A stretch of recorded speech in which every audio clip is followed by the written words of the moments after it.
प्राचीन समय की बात है। वृंदावन नामक स्थान पर श्री कृष्ण भगवान ने अनेक लीलाएं की थीं।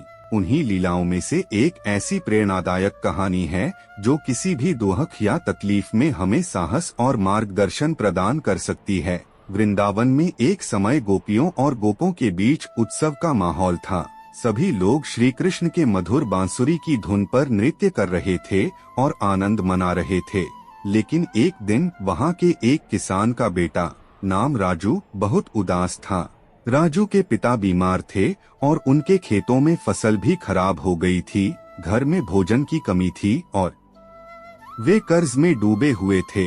राजू को समझ नहीं आ रहा था कि वह क्या करे। एक दिन राजू अपने दुखों से तंग आकर यमुना नदी के किनारे बैठा हुआ था। उसकी आंखों से आंसू बह रहे थे।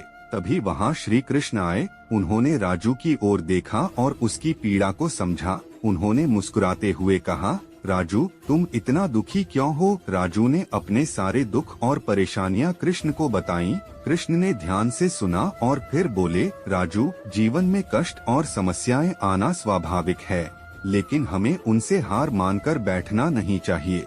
हर समस्या का समाधान होता है, हमें बस धैर्य और विश्वास बनाए रखना चाहिए। श्री कृष्ण ने राजू को कुछ उपाय बताए। उन्होंने कहा, तुम्हें अपने खेत में मेहनत करनी होगी और अपने पिता की सेवा करनी होगी।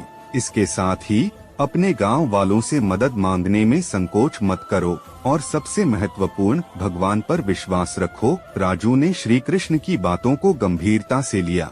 उसने खेत में दिन रात मेहनत करना शुरू किया। उसने देखा कि उसके खेत में जो बीज खराब हो गए थे वे सही तरीके से नहीं बोए गए थे और पर्याप्त पानी और खाद नहीं मिली थी।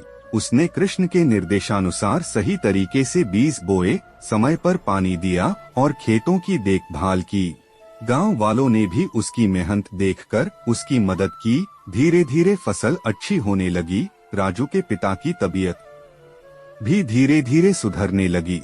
गांव के वैद्यराज ने कृष्ण के निर्देशानुसार औषधियां दी और राजू ने उनकी सेवा में कोई कसर नहीं छोड़ी। उसके पिता ने भी अपने बेटे की मेहनत और कृष्ण के आशीर्वाद को देखकर नई आशा पाई और उनकी तबीयत में तेजी से सुधार आने लगा। इसके साथ ही राजू ने गांव के बड़े बुजुर्गों से खेती के नए तरीके सीखे और उन्हें अपने खेतों में अपनाया।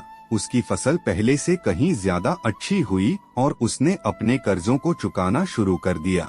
राजू ने अपने खेतों में उगाए अनाज को बाजार में बेचा और धीरे धीरे आर्थिक स्थिति को सुधार लिया। एक दिन जब राजू अपनी नई फसल काट रहा था, उसने देखा कि खेतों में अनाज की भरमार है।